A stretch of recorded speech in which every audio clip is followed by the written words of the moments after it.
কেউ যদি আমার কাছে কোনো সময় যান কোনো কাজে কোন দরকারে, কেউ আমার কাছে কিছু নিয়ে যাবেন না। অনেকের অভ্যাস আছে একটা মিষ্টির বাতিল নিয়ে যায়, একটা মিষ্টির প্যাকেট নিয়ে যায়, এটা নিয়ে যায়, ওইটা জানায়। এটা আমার রুচিশীল হয় না, আমি পছন্দ করি না। পবিত্র রমজানে এভাবেই আপন হয়ে উঠুক সবাই ইসপির আপন করা স্বাদে।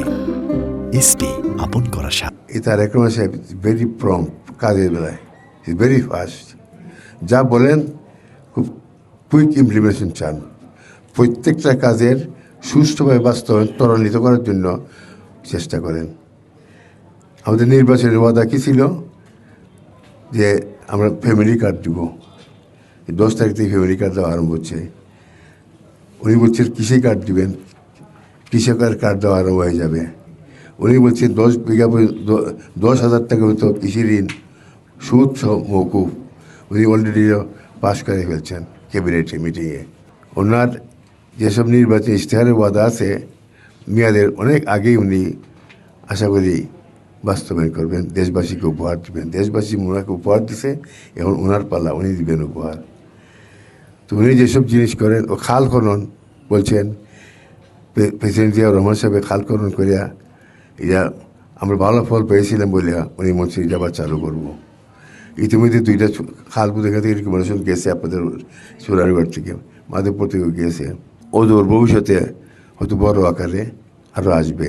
তো সব ক্ষেত্রে আমি আপনাদের কাছে একটাই চাবো, অনুরোধ করব যে আমাদের মাননীয় প্রধানমন্ত্রীর যেসব কমিটমেন্ট আছে এগুলি যেন সুষ্ঠুভাবে বাস্তবায়ন হয়।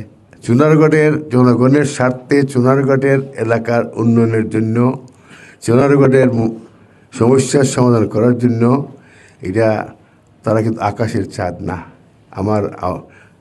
আমি তাদের কাছে very I can reach to them very easily. আপনারা ভালো প্রকল্প দিয়েন জনস্বার্থে, এলাকার উন্নয়নের জন্য, চুনারগড় সুন্দর করার জন্য ইনশাল্লাহ চেষ্টা করব। আর একটা জিনিস বলি ফেলে, সেদিন ইয়ে বলছিলাম, মাধবপুরের কথাটা বলছিলাম আমি, কেউ যদি আমার কাছে কোনো সময় যান কোনো কাজে কোন দরকারে, এটা আমার ক্ষমতার ভিতরে আছে, ক্ষমতার অনেকগুলি ক্ষমতার বাইরে সম্ভব হয় না, যাওয়ার অধিকার আছে। সঙ্গে সঙ্গে একটা বোধহয় কেউ আমার কাছে কিছু নিয়ে যাবেন না। অনেকের অভ্যাস আছে একটা মিষ্টির বাতিল নিয়ে যায়, একটা মিষ্টির প্যাকেট নিয়ে যায়, এটা নিয়ে যায়, ওইটা জানায়। এটা আমার রুচিশীল হয় না, আমি পছন্দ করি না। আমরা বর্তমান নতুন যে সরকার এসছে, আমরা আশা করব এই সরকারের ম্যানিফেস্টো অনুযায়ী জনগণের প্রজা হিসাবে বা জনগণের সেবক হিসেবে আমাদের উপর যে অর্পিত দায়িত্ব রয়েছে, আমরা সেই দায়িত্বগুলো যথাযথভাবে পালন করবো স্যার। এবং আমরা যে বিষয়গুলোতে আপনার দৃষ্টি প্রয়োজন এবং পরামর্শ প্রয়োজন, আমরা অবশ্যই আপনি যেভাবে নির্দেশনা দিয়েছেন আমরা স্যার আপনার সাথে সরাসরি যোগাযোগ করে কাজগুলো সম্পাদন করব এবং সময়ে সময়ে আপনাকে আমরা এই কাজগুলোর ফিডব্যাক প্রদান করব।